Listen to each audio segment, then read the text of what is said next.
My choir director has said, God's going to let you know exactly when, how, and why your baby needs to be born in the way she will.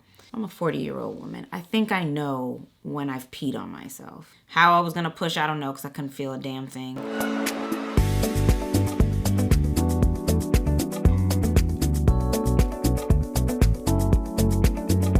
Hey, what's up, y'all? Welcome back to my channel. Aurelia Michael Holmgren here. And today I am putting to rest because I've talked about this enough and I want to make sure I get it here so that when people ask me about the experience, I can send them right to this link. I am going to talk about my very unexpected birthing experience. Ignore the sound in my voice, probably like, oh girl, you sound like you done been through it. But it's been 11 days now postpartum. And there's just kind of that overhanging tiredness you have. But baby girl is here. She's alive. She is healthy. And that's all I could ask for. So I will be giving you, there are no notes. I'm going to go straight from my memory, how I remember it, give you as many timestamps as possible. And then I think this will be kind of like that cleansing for me to accept, but release what has happened. So my initial date was December 6th. From day one, I've been saying December 1st. I think she's coming early. I just had a feeling from the beginning she was going to be here early. So it's now it's November 30th, and I notice my mucus plug a little bit comes out, and I feel like I'm having contractions. Like they don't feel like the Braxton Hicks. They're happening a little more frequently. It's 9 o'clock at night. My parents are over because they came early to be here to help us at the beginning. And I'm feeling it, but I'm like, okay, whatever. So the next day, I'm still feeling it in the morning. My OB office calls because my OB requested for me to come in to take an NST test. So this is the test where they basically strap the monitor to your stomach and they monitor the baby's heartbeat. All right, guys, right here. Haven't been in a real hospital bed since 10 years ago. Food poisoning, my birthday. Waiting for the NST test. And they also strapped it to me to see if I was having contractions.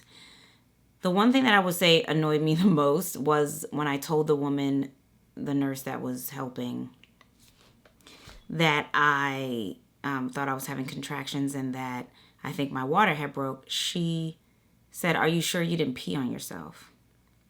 And I'm like, ma'am, I know my girlish good looks may fool you. I'm a 40-year-old woman. I think I know when I've peed on myself. So I was like, ma'am, no. I think I would have known the difference there. So anyway, what was supposed to be a 20-minute test ended up being, I was there for about an hour 15. Mind you, my parents came and they brought Pepper with them because we just planned to go in, come back out. But something told me, let me put my stuff in his car. So I already had my hospital bag packed. If you're wondering what I put in there, you can check out one of my old videos that says everything that I put there. And I'm going to do a second video commentating on what I actually used and didn't use while I was there. But anyway, so we packed the bags into Adam's car. We get there, we do that test. We're there for an hour. And they said, well, you can go to labor and delivery if you want. Okay, so I go to labor and delivery, they bring me in, they swab me, and then I wait 20 minutes. We find out my water has broke. Well, you guys, things just got real. So I have to put on a robe, pee in a cup. Thank goodness I just drank some apple juice. And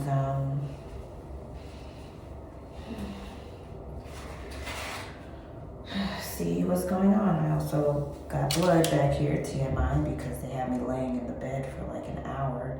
And I have on a liner, but the liner can only line but so much. Y'all getting the real and the raw. So I talked to my doula and she's like, well, you're not necessarily in active labor yet. I was 1 centimeter dilated. She's like, you can go home and start your labor at home if you want to. But then when the head nurse came in, she said, you can, that is true, but your chances of infection, now that we've also checked, we've done the sweep, might not be, that can be dicey. So my family was like, I think you should stay. We'll go get you food. So Adam came back home, packed Pepper's bag, brought him to our sitter, got his bag, and then my parents went and got us food. All right, well, I have some resemblance of silence and solitude. Here I am. It is Monday, December 1st, 5:46 p.m. My water has indeed broken, I think, yesterday. And I am 1 centimeter dilated as of like 2 hours ago. They brought me some food, Adam and my parents, and these contractions are a motherfucker. But I'm just trying to remember God's plan and that I pledged and I can do hard things. And that hopefully within 24 hours, this will all be over.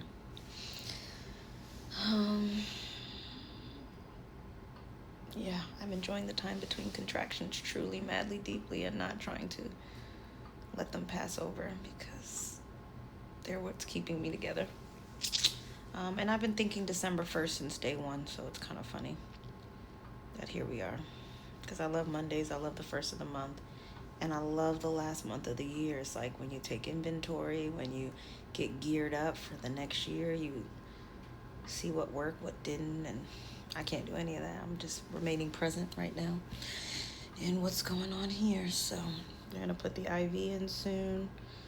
If you know, you know. I'm not a hospital person, IV person, needle person, but I am a mother now, so I can do it. It wasn't even that bad, I'll be honest with you. Not as bad as these damn contractions, boy. I'm waiting for Adam to get here. He gave me salmon, Brussels sprouts, and broccoli. I'm like, where the carbs at, bro? Anyway, he'll probably be here in another half hour, so I should be in a bigger room by then. All right, y'all, pardon this angle, but Adam hasn't gotten back yet with my extension cord, so they're letting me use the thing for now. Probably gonna have a contraction in the middle of this, but if you've never seen someone have one, I'll just keep it on. Yeah, it's coming. Here it is. About 30 seconds. 45.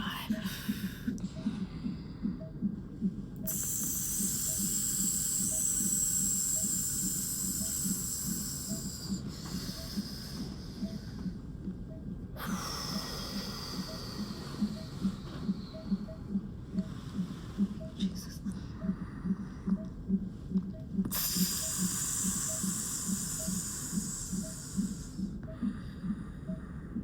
One more breath.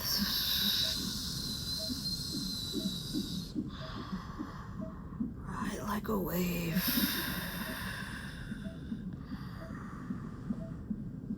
Oh, God. Thank you, God. Get me one step closer. Oh, God. Oh, that was a long one.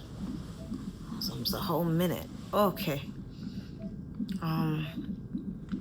I'll hopefully get a video of my room later, but it's about 4 times the size of the waiting room I was in. They forgot about me. They finally brought me in here, but my new nurse, that's the night nurse, Ari, she's great. So I've got 3 apple juices, 3 graham crackers. Adam should be here in about 15 minutes. Get settled, and then I think we're gonna start whatever first thing that helps push things along. Since my water could have broken yesterday, they want things to move, so it's not like an induction because my water's already broken, but they want to push things along. I would have loved for her to be born tonight, but I only have about 4 hours left for that, and I don't think she'll be out then, so and then my doula will be on her way. So everything so far is going to plan. I knew it was gonna happen today. I've had it in my bones. I don't know why I doubted myself for a second. All right, I won't put y'all through another contraction. I'll see y'all in a bit. Well, things change quickly. Adam's here, so that's great. But my contractions are like 2 in a row almost. They're very irregular, so They're gonna have to skip the first method because they said once it's in, they can't control it. So we're gonna start Pitocin, which I am not excited about, but the epidural may be coming a lot sooner, okay? Dug it out, as Adam says. So I got the IV put in.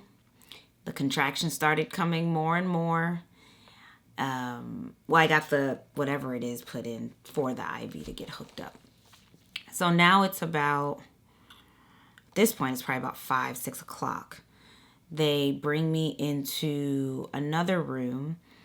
This is the room where I'll be staying for the night. And this is when it gets a little crazy. So my doula says, like, okay, I could sleep now and come and just be there for you the rest of the night, or I can come earlier, like, let me know what you need. So I'm like, yeah, I think I need you to come now. So I was actually having double contractions. So what was happening is I was having about 45 seconds to a minute on, about 10 to 15 seconds off, and then another 20 to 30 seconds on before a 3-minute break. So I was going through it, and in the midst of that, it was affecting baby girl. So there was a moment where these nurses rushed in, I guess because her heart rate had dropped, and they were able to get it back up because they lowered the Pitocin they put me on to help get my contractions regulated, which they never did. Spoiler alert. So we lowered the Pitocin, there it is, and I was like pledging to myself, I'm not going to even claim this anymore. I had a very low pain tolerance, but I was determined to make it to midnight. Before the next contraction kicks my arse, it's 12:10 and I've requested epidural. Ain't no shame in my game. I am spent. Oh gosh, I'm spent. Thank you, God, for getting me this far. So something's wrong with the internet and I can't pull the epidural or something. I was like, okay, before the epidural, I will make it to midnight. So my doula had those little balls that have the spikes on it.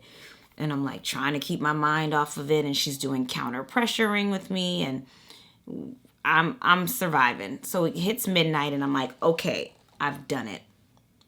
Pass me the epidural. There's no internet. And in order to call in the epidural, they need internet. So I ended up laboring with very active double contractions for an extra hour and a half.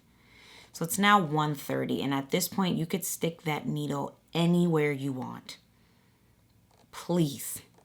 So he comes in. Thank goodness the anesthesiologist is so calm. He has to talk me through my contractions. I'm like, don't stop talking. I don't want to focus on this. Get to the meat of it. So they turn me sideways. I'm leaned over. He puts some like marks on my back, and then I don't feel anything else after that. I think he puts like a numbing thing, and then they do everything. Everything there went perfect.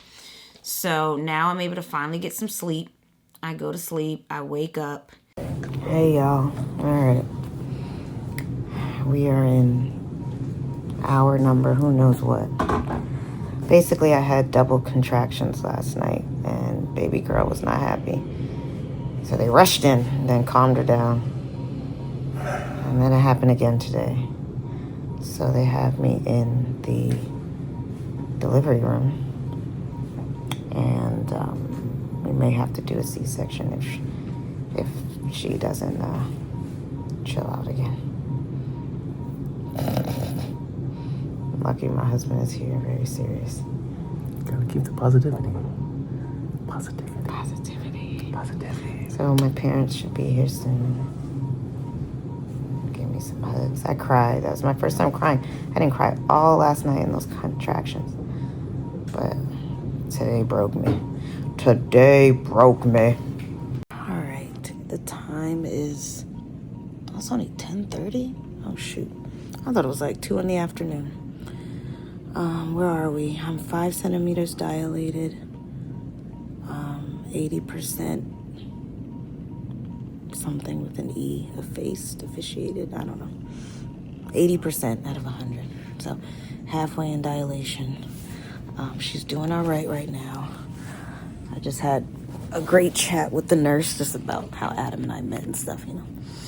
And I've decided, they basically gave me the option of trying to continue, see how she does, try to do this thing vaginally, and then what could happen is it ends up being an emergency C-section, or just throw in the towel now and say C-section, and it doesn't have to be so quick. And I decided to go with the first one. I just want to give her a chance. I mean, it's not going to be ideal, but it's going to be quick, if anything. So as long as she's happy, healthy, crying, I'm going to be fine. How do I feel? I cried for the first time. They had to whisk me down the hallway and get me in here just in case what almost happened would have needed to happen. Like, if I would have needed to do the emergency right then and there. But we're okay. So I'm going to rest a little bit. My mind. My legs are completely numb, so I can't feel yet. But it seems like she's okay, and she likes me being on my right side, so hopefully I'm giving her what she wants. I just feel blessed, like I'm a God's girl, but the way I've just been playing the same songs over and over and over. Like, I made a 8-hour playlist, and I tried it for like 2 songs, and I was like, nah, I need it all to be about him, about God, about Jesus, and just how he's really showing up for me. Like last night, it's different if they're like, hey, the anesthesiologist will be here in an hour. It was giving, the internet's not working, we can't pull the medicine. I really had to dig. I'm really proud of myself because I've been telling myself for years I have a very low pain tolerance. But I think when it comes to something like this, I was just like, even when we got to the epidural and he was like, I'll stop when you have contractions, I literally just kept saying, I command you, I command you, I command you. Like, and it wasn't until right when he finished that the contraction came. And even through that, I was like, devil, I command you out of this. I know the enemy is trying to get me right, trying to get me to move. And it was such a short contraction. I was like, thank you, Jesus. So I'm a God's girl, but it's a whole other level right now. They test me again. I'm maybe like 3 centimeters dilated. They up the Pitocin again. Her heart starts acting up again. So they have to take it down again. So now we're somewhere around 4 centimeters. Doc comes in. He's like, okay, medically, we have no reason to stop. We can keep going, but notice that you're getting maybe 1 centimeter every 2 to 3 hours. And we have to keep lowering the Pitocin because it's affecting her. So he's like, we can keep going or we can opt for the C-section. He's like, of course, we don't push C-sections here, so it is completely your decision. So at that point, I said, no, I want to keep going. I was determined. It wasn't that I was like, oh, I have to do it this way, but I felt like I wanted to keep giving her a chance. So about 3 hours go by. We start trying different positions. So I'm wondering why they keep picking up my legs and being like, oh, she's really dense. She's really dense. I'm like, now I don't have the sexiest legs in the world. Like, I'm only 5 foot, so my legs are not like my go-to like signature. But I'm like, no one's ever said my legs were dense. I didn't know until I got home. My thigh to knee to calf to foot ratio, they were all the same size. The fluid between the IV and the Pitocin and whatever else juice I was on all went to my legs. I could not move. I can move my left leg a little bit. I cannot move my right leg at all. And at some point, I couldn't do either leg. So now we're trying all these positions. We're doing cat-cow. We're doing something to the side. We're trying everything. Then they put me in this position where like my chest is down, but my belly is up and my arm is behind me. And it is very uncomfortable. And then there's no one in the room.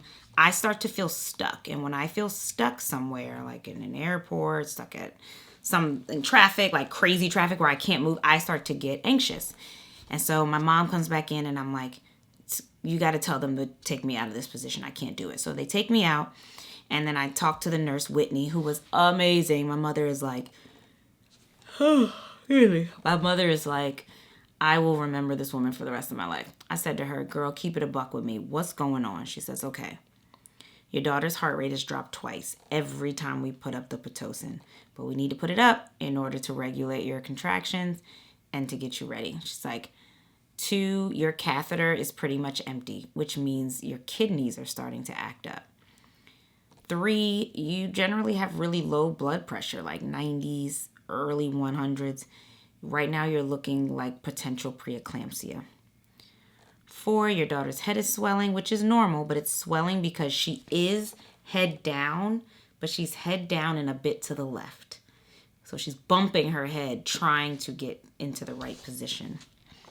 And after I heard all of that, because like, if you have not met me, I've been a competitive bodybuilder for 4 years, and even before that, very health conscious. Like, I be forgetting I have kidneys. I'm like, kidney issues, high blood pressure, like things I never deal with. And in that moment, I just was like, all right, let's do the C-section. Like, I can't risk both of us, because at the end of the day, I could get to 10 centimeters. How I was going to push, I don't know, because I couldn't feel a damn thing. But it might have ended up being a serious emergency C-section versus what I call this one an urgency C-section. It wasn't an emergency. All right, y'all, looks like we're going in for the C-section. I started having issues with my kidneys, and I don't play about health, so just waiting for Adam to get back. All right, y'all. It's the only time I'm in the room by myself. I can tell Adam's a little freaked out, but he's chilling. Apparently it's supposed to last no more than 15 minutes, so it just got to the point where it was like, I'm going to spend more time recovering vaginally than anything else. Okay, y'all, we're off. It's go time.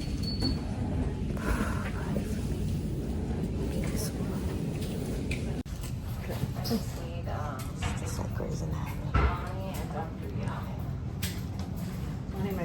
So once we decided on that, everybody kind of relaxed, and like everybody was kind of like, thank goodness. Adam was waiting. He's like, get my baby girl out of there. And I'm like, okay, I understand, but also not completely your decision right now. So he was patient with that. So once we decided that, it was probably about 5 o'clock, 5:30. They started prepping everything. Now, granted, I didn't have my OB because she doesn't work on that day.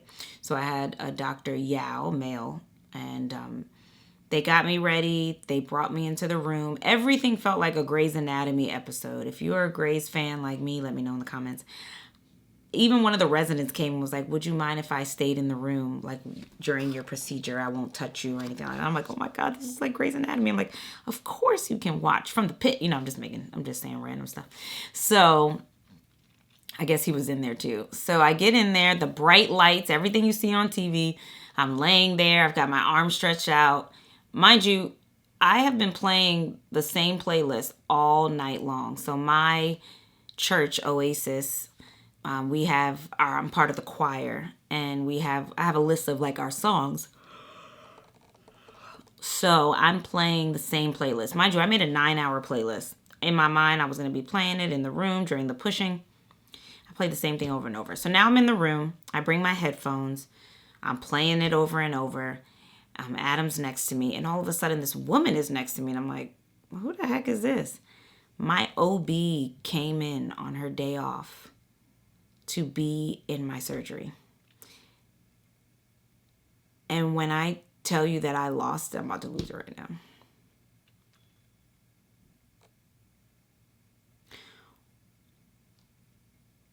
That was all I needed. That was, I had mentioned in one of my vlogs that my choir director has said, God's going to let you know exactly when, how, and why your baby needs to be born in the way she will. Because I was freaking out about an induction date. I didn't want my water broken. I didn't want all that. And when my OB came in there and prayed over me, I just started saying over and over, God is so real. He is so good. He is so mighty. Like, he just protected me. And I'm just so glad that I emailed her and let her know I was at the hospital, because she didn't have to do that. And even though she...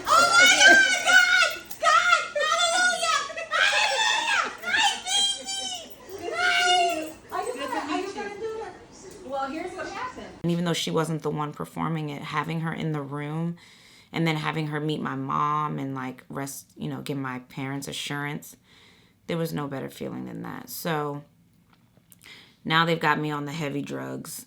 I feel a lot of pushing, pulling, nothing uncomfortable. You just notice it. And then I hear baby girl cry. And if you know, we haven't told anyone, not one person, her name, because we wanted her to be the first one to hear it.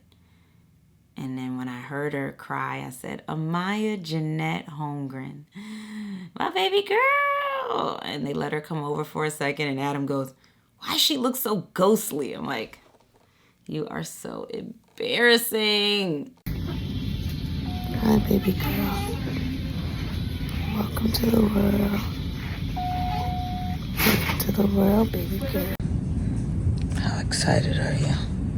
I'm very excited. Because you haven't stopped talking for the last 2 hours straight. No, I'm happy. Literally. No. Y'all, I close my eyes and open it, and he's in my face. Well, what am I supposed to do? I mean, she's sleeping. I could pick I her need up. to sleep too. Well, I have my needs as well. I need someone to talk to besides your family. Who keeps talking my head Who off. left too? How are you feeling? Did you feel anything when she was born? What are your thoughts? Can I send pictures? No. She's beautiful. She was ghostly, but still, you don't have to say it out loud. So I guess they stitch me up. They take me into another room for about an hour. I was having teeth chattering. Like, I was so cold, it was hurting my jaw. So they gave me some type of drug that made me really woozy.